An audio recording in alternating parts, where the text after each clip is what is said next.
In today's video, I'm going to teach you how to fix the "You need access" error in Google Drive. This is a common issue many of us encounter, especially when working with shared files. Whether you're collaborating on a project, reviewing someone else's document, or just trying to view important files, access issues can be frustrating. But don't worry, I'll guide you through it step by step and show you a few additional tips to prevent this from happening in the future. First, open your preferred web browser and navigate to your Google Drive homepage by typing drive.google.com.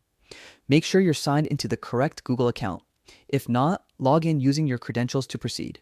Once you're in, locate the Shared With Me section on the left-hand side of the screen.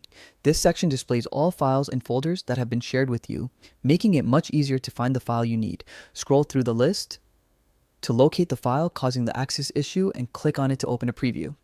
If you still see the "You need access" message, this means the person who shared the file hasn't granted you permission yet. The next step is to request access. Click the button labeled Request Access, which automatically generates an email to the file owner. In your message, politely explain why you need access, whether for viewing, commenting, or editing, and include a brief reason to make it easier for them to respond quickly. After sending the request, wait for the owner to respond. Once they update the file settings, you'll receive an email notification from Google Drive confirming access has been granted. Return to the file in the Shared With Me section and you should now be able to open it without any issues. Extra tips. If you often collaborate with multiple people, make sure your email address is added correctly by the owner. Sometimes users have multiple accounts and access might be granted to a different one. You can also proactively ask file owners to set files as anyone with the link can view if the document doesn't contain sensitive information. This avoids repeated access requests and speeds up collaboration.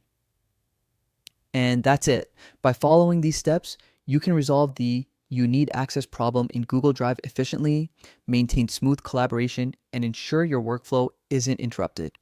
Remember, communication with the file owner is key, and understanding Google Drive's sharing settings can save you a lot of time and frustration. Thanks for watching, and if this tutorial helped, make sure to like and subscribe for more helpful tips. Happy collaborating, and I'll see you in the next video.